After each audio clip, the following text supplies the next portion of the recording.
નમસ્કાર મિત્રો, આજનો વિષય છે ગર્ભધારણ અને સિકલ સેલ. ઘણા નવયુવકોને અને પરિણીત સ્ત્રી પુરુષોને કપલને આ પ્રશ્ન મૂંઝવી રહ્યો છે, કારણ કે એ લોકોને ભવિષ્યના સંતાન વિશે માર્ગદર્શન જોઈએ છે. આપણે શક્યતાઓ વિશે થોડી વાત કરીએ. જો કોઈ લગ્ન કરે તો કેટલી શક્યતા રહે કે બંને નોર્મલ હોય તો કોઈ પ્રશ્ન નથી.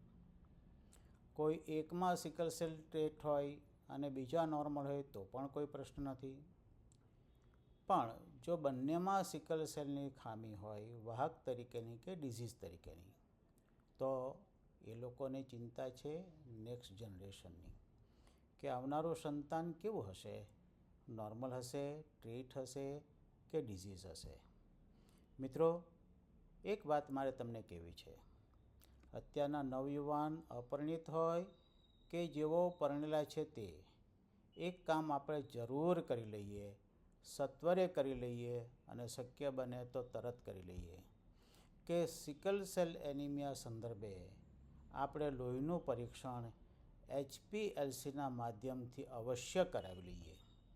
એનું કારણ એટલું જ છે કે આપણે સિકલ સેલ વિશે સભાન તો થયા જ છીએ, પરંતુ ક્યારેક સિકલ સેલ સિવાયના sickle beta thalassaemia, sickle haemoglobin D Punjab, sickle E thalassaemia જેવા કેટલાક કોમ્પ્લેક્સ પ્રશ્ન વિશે આપણે અજાણ છીએ.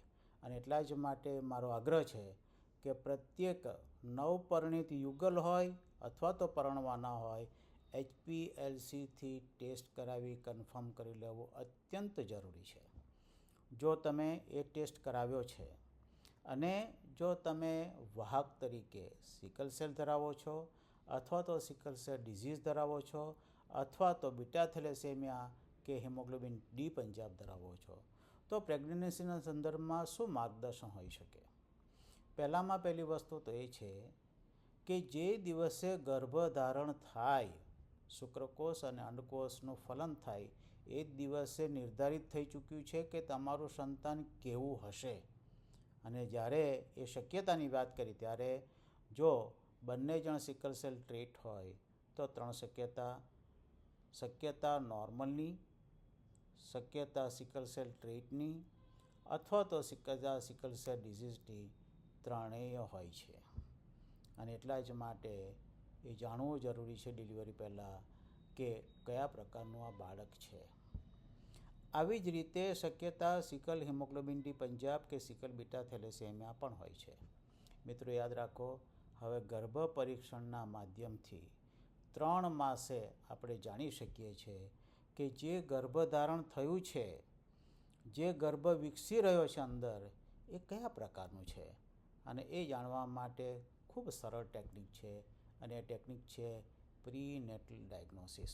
3 માસે આ કરી શકાય છે, સરળતાથી થઈ શકે છે, ઉપલબ્ધ છે, સેફ પણ છે. આશા રાખું છું કે આ માહિતી તમને ખૂબ ઉપયોગી નીવડશે ભવિષ્યના પ્લાનિંગ માટે.